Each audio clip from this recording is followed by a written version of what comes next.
Haleluya, puji nama Tuhan. Salam jumpa lagi dalam Renungan 79, keluarga jemaat GPDI El Shaddai Magelang. Tuhan berkati kita semua. Saya mengajak setiap kita mari terus alami pembaruan di dalam Tuhan setiap hari dengan merenungkan firman Tuhan, menggunakan 365 hari yang mengubahkan hidup Anda. Saya percaya firman Tuhan akan mengubahkan banyak hati, membaharui setiap kehidupan kita. Nah, dalam firman Tuhan saat ini saya beri tema kasih karunia dan iman.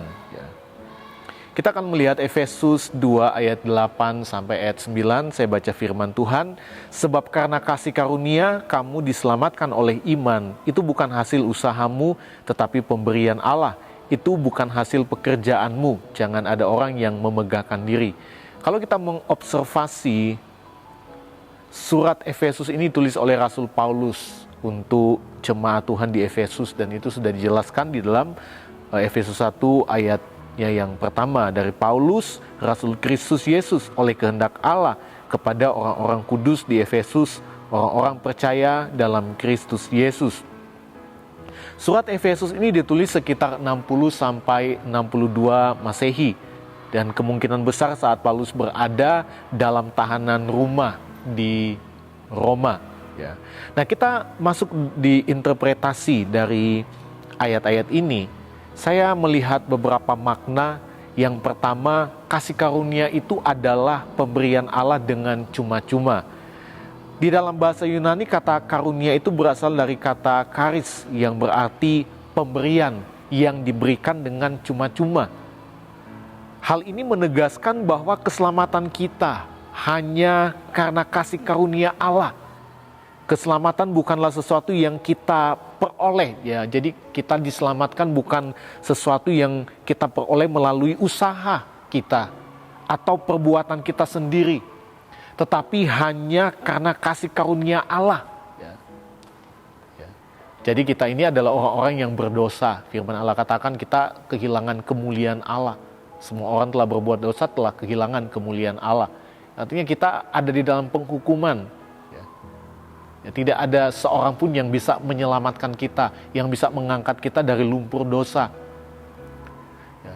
Tetapi kalau kita menjadi anak-anak Tuhan, kita diselamatkan, diangkat dari lumpur dosa oleh Tuhan, itu hanya kasih karunia. Jadi kita nggak melakukan perbuatan, kita nggak ada usaha, sehingga kita bisa keluar dari lumpur dosa dan masuk, ya, menjadi ahli waris kerajaan Allah. Tidak, ya. Jadi hanya oleh karena kasih karunia Allah.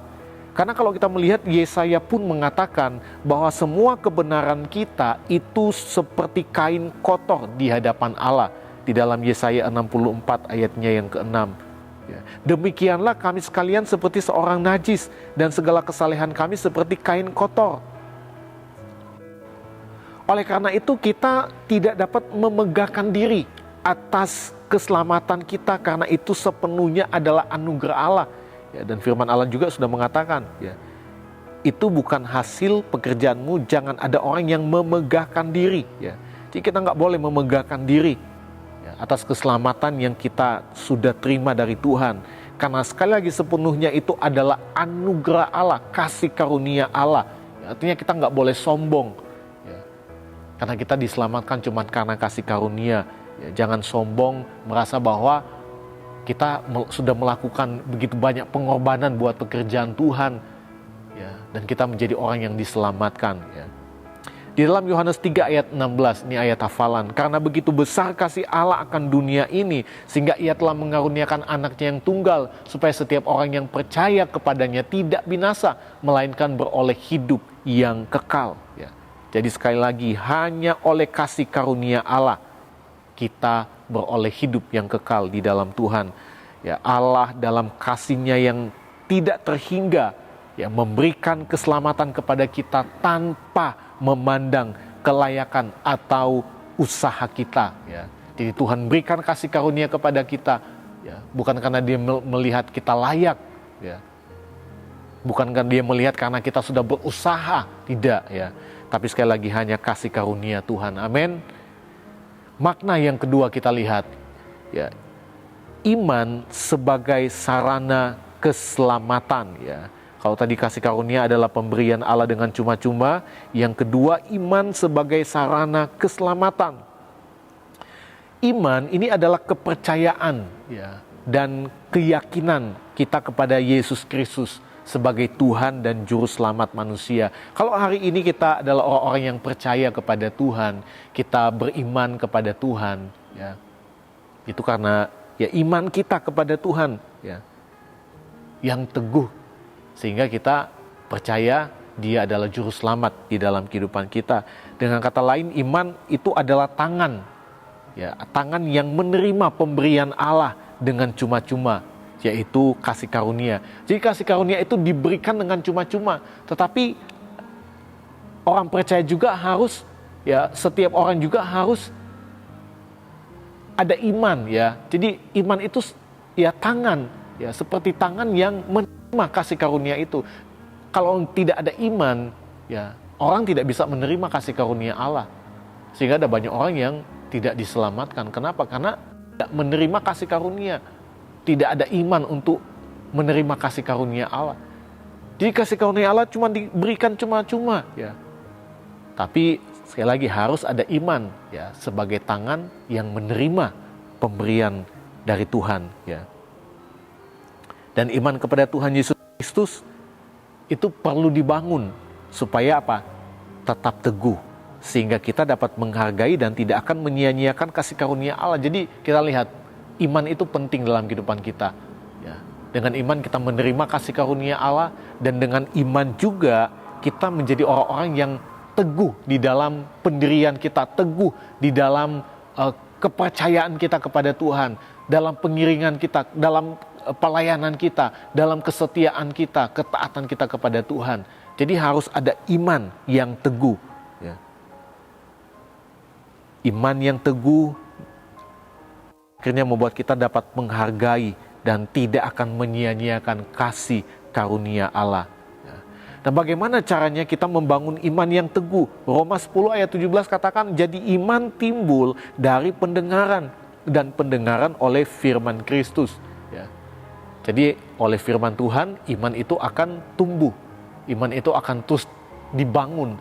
Ya, artinya iman itu akan terus kuat, teguh, hanya karena firman Allah. Ya, artinya ya harus berdiri di atas kebenaran firman Allah.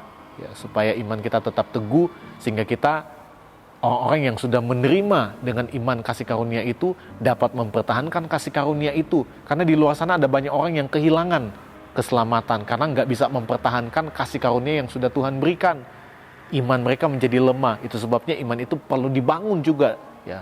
Dan hanya iman itu hanya akan kuat oleh firman Allah yang kita dengar, kita renungkan dan kita lakukan di dalam kehidupan kita setiap hari.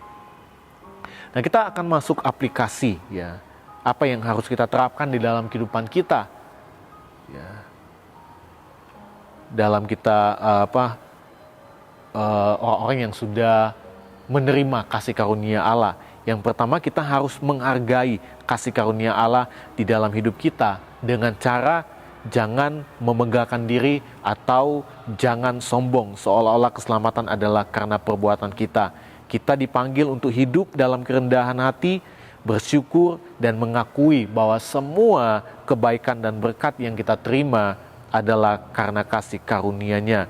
Ya, jadi kita harus memuliakan Allah di dalam segala hal dan mengarahkan semua pujian, penyembahan dan kemuliaan hanya kepada Tuhan ya. Jadi ya, hargai kasih karunia Allah dengan cara kita tidak boleh memegahkan diri ya. Hargai kasih karunia Allah juga dengan cara hidup terus membangun iman di atas dasar pengajaran firman Allah yang murni, doa dan penyembahan ya. Saya percaya ketika kita terus merenungkan firman Tuhan, kita adalah orang-orang yang rajin berdoa menyembah Tuhan, iman kita akan semakin kuat, sehingga pada akhirnya kita menjadi saksi hidup dari kasih karunia dan anugerahnya yang besar, serta membawa kemuliaan bagi namanya, nama Tuhan Yesus Kristus. Tuhan berkati kita semua. Terima kasih Bapak Ibu, jemaat Tuhan telah mengikuti renungan 79, kiranya setiap renungan yang sudah kita dengar dapat menjadi berkat bagi kita semua, dan bagi Bapak Ibu yang ingin didoakan untuk pokok doa tertentu, mau menceritakan kesaksian baik mujizat, kesembuhan, pemulihan masalah keluarga dan lain-lain, dapat disalurkan melalui chat dalam WhatsApp di nomor 081327420088. Tuhan Yesus berkati kita semua. Mari kita berdoa. Segala pujian, syukur, hormat, kemuliaan hanya bagi Tuhan Yesus di tempat yang maha tinggi. Terima kasih buat hari ini kami boleh kembali menikmati kebenaran firman Tuhan lewat renungan 79. Biarlah setiap firman Tuhan menjadikan kami umat-umat Tuhan yang hidup menghargai setiap kasih karunia Allah yang sudah kami terima di dalam hidup kami. Dengan iman kami tetap teguh, kami bangun di atas dasar kebenaran firman Allah yang murni. Terima kasih Bapa, terima kasih Tuhan Yesus, berkati seluruh jemaat Tuhan, GPDI El Shaddai Magelang. Setiap kami yang mendengar kebenaran firman Tuhan, diberi kekuatan, diberikan kemenangan oleh Tuhan. Tuhan itu adil dalam segala jalannya dan penuh kasih setia dalam segala perbuatannya.